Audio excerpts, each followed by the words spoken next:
L'Alliance Sahel, initiative globale annoncée lors du sommet de Pau tenu en janvier 2020 entre les chefs d'État de France, du Burkina Faso, du Mali, de Mauritanie, du Niger et du Tchad, a tenu la 4e session de son Assemblée générale à Nouakchott ce lundi. Au menu, traduire en action toutes les recommandations relatives à la sécurité et au développement identifiées comme défis clés dans le Sahel, notamment en plan décennal de développement 2023-2033. Cette initiative a pour ambition d'apporter une réponse plus collective aux défis de la région sahélienne en rassemblant les actions conduites par les États du G5 Sahel et les partenaires internationaux. L'objectif est de proposer à l'échelle régionale une action cohérente qui implique l'ensemble des acteurs intervenant sur les questions sécuritaires, politiques et de développement.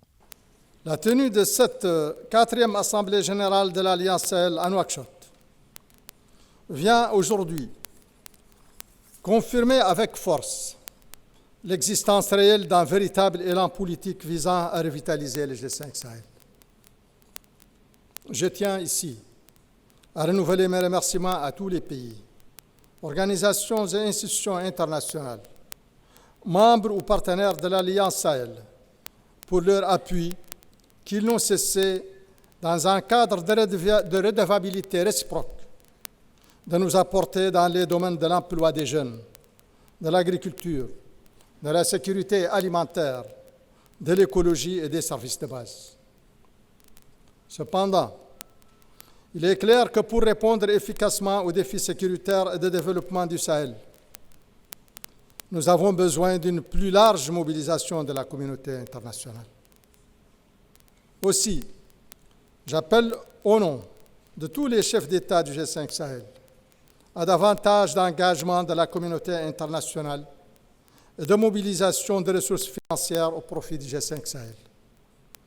Il est particulièrement urgent de mettre en œuvre des actions à court terme, à effet rapide, associées à des actions structurantes de long terme qui induisent une transformation qualitative pérenne des conditions de vie de nos populations. De trouver des solutions d'emploi décent pour les femmes et les jeunes en mettant en œuvre des activités génératrices de revenus au profit des populations les plus vulnérables. D'améliorer la productivité du secteur agricole à travers une intensification agroécologique grâce à l'exploitation d'énergies renouvelables comme l'hydrogène vert.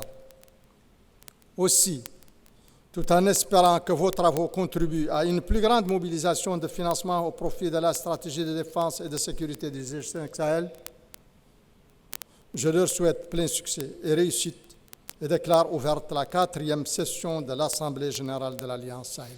Je vous remercie.